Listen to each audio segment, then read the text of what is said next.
വെച്ച് മണ്ണിട്ട് മൂടി രണ്ട് മീസാങ്കല്ല് നാട്ടിയിട്ടും മൈലാഞ്ചി ചെടി നട്ട് വെള്ളമൊഴിച്ചിട്ട് അവിടെ ജനങ്ങള് പോയി.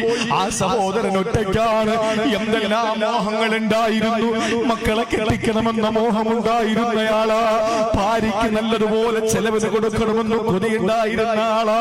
ആ സഹോദരന്റെ മോഹങ്ങൾ ബാക്കിയായിട്ട് ആ സഹോദരൻ എന്ന ഖബറിനകത്ത് വിശ്രമിക്കുകയാണ്.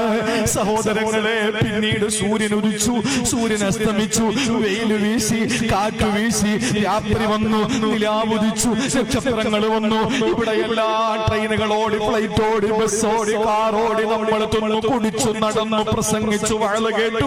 ഇതൊക്കെ ചെയ്തപ്പോഴും ലോകത്തിന് ഒരു നഷ്ടവും വന്നില്ല, ലോകത്തിന് ഒരു മുടക്കവും വന്നില്ല. നഷ്ടമാർക്കാണ്?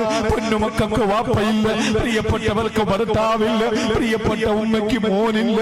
അദ്ദേഹമാണെങ്കിലോ എല്ലാ സ്വപ്നങ്ങളും ബാക്കിയാക്കിയിട്ട് ഖബറിലാണ്. ഇതാണ് പൊന്നുമക്കളെ നമ്മുടെ അവസ്ഥ, ഇതാണ് നമ്മുടെയും അവസ്ഥ. ഞാനങ്ങ് മരണപ്പെട്ടു എന്ന് പറഞ്ഞിട്ട് കാസർഗോഡ് ജില്ലയിൽ തെക്കിൽ ജുമഅത്ത് പള്ളിയിൽ അടുത്ത വർഷം പോലെ വാഴുണ്ടാവൂലേ? ഉണ്ടാവും. ഇന്ന് 5 ദിവസമാണെങ്കിൽ അന്ന് 5 ദിവസം വാഴ കാണും. അടുത്ത പ്രഭാഷകർ വന്ന് പ്രസംഗിച്ചു പോകും. ഇതല്ലേ നടക്കുന്നത്? നഷ്ടം എനിക്കും എന്റെ കുടുംബത്തിനുമാണ്. അപ്പൊ നമുക്ക് നഷ്ടപ്പെടാനുള്ളത് നമ്മുടെ ജീവിതമാണെങ്കിൽ ആ ജീവിതത്തിലൂടെ, അമലുകളിലൂടെ പരലോകം നേടാൻ നമ്മൾ തയ്യാറാകണം. നമ്മൾ മരിച്ചെന്ന് കഴിഞ്ഞിട്ട് ലോകത്തിനൊന്നും നഷ്ടപ്പെടാനില്ല. നമ്മൾ മരിച്ചെന്ന് പറഞ്ഞിട്ട് ലോകത്ത് ഒന്നും നടക്കാതിരിക്കുകയുമില്ല. എല്ലാം അതിന്റെ മുറ പോലെ നടന്നുകൊണ്ടിരിക്കും. അതുകൊണ്ട് നമ്മൾ പണിയെടുക്കണം ആഖിറത്തിനു വേണ്ടി, ആഖിറത്തിനു വേണ്ടി പണിയെടുക്കണം എന്റെ പ്രിയപ്പെട്ടവരെ. അതുകൊണ്ട് അല്ലാഹു നമുക്ക് തന്ന പരിശുദ്ധമായ ഹിദായത്തിനെ പൊന്നുപോലെ കാത്തു സൂക്ഷിച്ച് അല്ലാഹുവിന് വേണ്ടി ജീവിതത്തെ മാറ്റിവെക്കുമ്പോൾ അല്ലാഹു നമുക്ക് തരുന്ന സമ്മാനമാണ് ആ ഹിദായത്ത് എന്നും നിലനിർത്തിക്കൊണ്ടു പോകുക എന്നുള്ളത്. അതാണ് അല്ലാഹു പറഞ്ഞത്.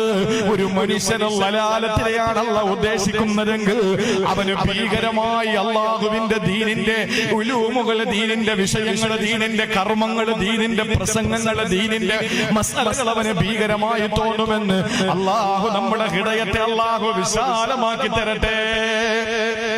അല്ലാഹു നമ്മുടെ ഹൃദയത്തെ വിശാലമാക്കി